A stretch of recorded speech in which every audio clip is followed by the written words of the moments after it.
Hello and welcome to the France 24 interview. Our guest today is Marshal Khalifa Haftar, the commander of the Libyan National Army.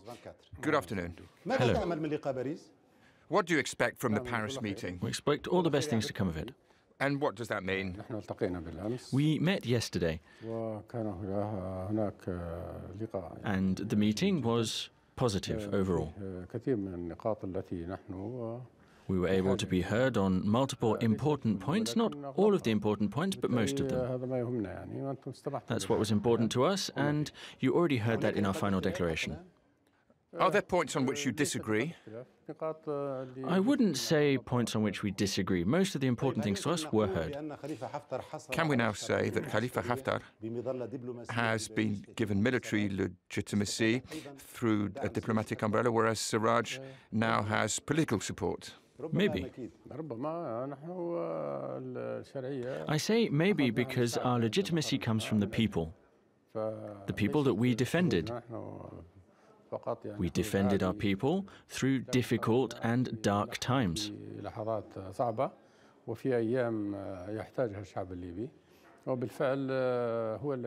So it is the people that gave us the legitimacy we needed through the parliament. This is what led to international legitimacy. Let's talk about security. When we talk about a ceasefire, well, what does this mean? A ceasefire with whom? Well, a ceasefire with some parties that have strayed. They aren't our enemies. There are young people that have lost their way, but they are still patriots. These are young people who've made some mistakes, but we can bring them back into the fold without weapons. But in Libya, there is no front line. How can you talk about a ceasefire? Distances are short in Libya. People can move around anywhere very quickly. Let me give you an example. In Tripoli, there are some young people who need to be moved away from hotspots, and that can be done peacefully without any weapons. As a soldier, can you say that there is no military solution? According to you, there's no military solution in Libya? No, military solutions shall be selected for enemies. For example, Islamic State group, al-Qaeda, the Libyan fighters group, and also the Benghazi defense brigades. And also extremists, the Muslim Brotherhood. These are enemies. There is no doubt on that, and there will be no dialogue with them. How are you going to deal with them? Through weapons. There is no ceasefire. So, no ceasefire with those groups? No ceasefire with these people. The ceasefire shall be applied to moderates and young people who simply lost their way and made some mistakes. Are you in touch with these moderate groups? Absolutely. Are they dealing with you? Yes. Including in the West? In the West, absolutely. And in the South as well? The whole South is under the control of the Libyan army. Under control of the Libyan army. So, this convergence with Sarraj, according to you, is it 100%, 80% or 50%? On a personal level, I would say we agree 100%. I have no problems with him. But listen. His hands are tied within his council. There are 2 or 3 groups that are known and that have ties to al-Qaeda and to Islamic State group. So you have asked for them to be excluded? Multiple times. And have you asked this personally? He can't do it. He can't get them out. He's not capable of doing this? No, he can't. We need to get them out of the city. We need to get rid of them. Honestly, they cannot be part of this presidential council. The council governs the country. It's just not possible. You, Khalifa Haftar, when you hear the President of the Presidential Council saying it's stupid to go into Tripoli, how do you react to that? I didn't hear that from him. Well, that's what he said on France 24. I didn't hear that. And he said it from this very seat. I do not believe he said that. And in any way, his words are not set in stone. It is unwise to talk about this because he does not hold the city. The city of Tripoli belongs to everyone. So when there is a danger, we are here, we are ready, no matter where. No one can take over the city. It is the capital that belongs to all of the Libyan people, and this kind of bluster is not acceptable. He's an engineer, and he should stay within his competencies and stay away from this kind of grandstanding. In other words, what you're saying is that his field of competence is limited. He doesn't have the authority. I know that he has no authority in Tripoli. Well, how can you talk about partnership? Well, he needs to prove himself. He claims that he wants to be part of the process. And yesterday we said that there is talking the talk and then there's walking the walk. So people need to follow through. Is Khalifa Haftar ready to work under the orders of Fayez al-Sarraj? How do you mean? Well, if you were the commander-in-chief of the Libyan armed forces after the elections. But there is no commander-in-chief. That's just a self-proclaimed title. We work under the parliament. So these kind of claims are simply unacceptable.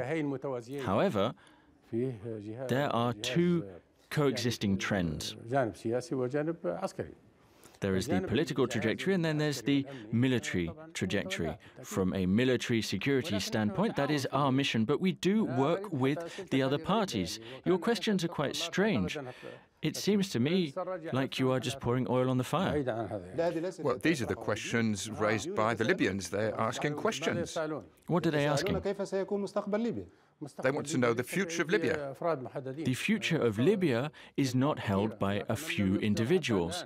There are lots of people who have not been mentioned, who will have a role to play later.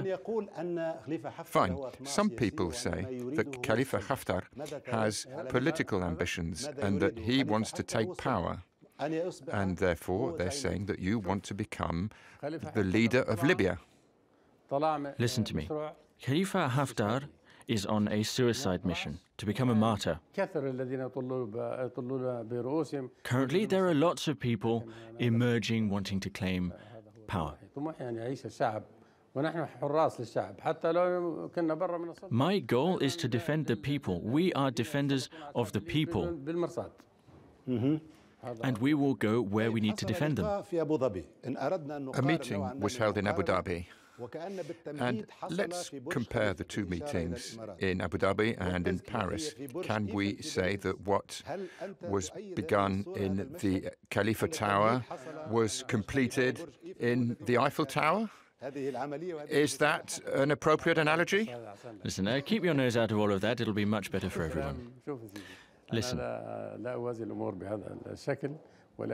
that is not how I see things, quite simply. There were talks in Abu Dhabi, and we entered that room as brothers and we left as brothers.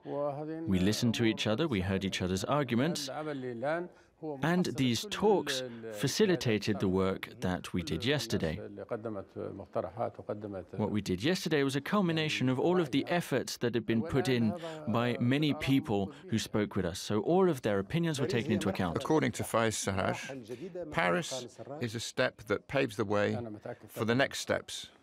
I am completely sure of that, because I had before me a serious man, an ambitious man, and I like that kind of person, people who are determined to actually do what they say they'll do. I am fully confident that he will make the right choice. You're a soldier, and I can see that you are also politically astute. Do you think that the crisis in the Gulf is good for Libya? Yes or no? Well, yes and no.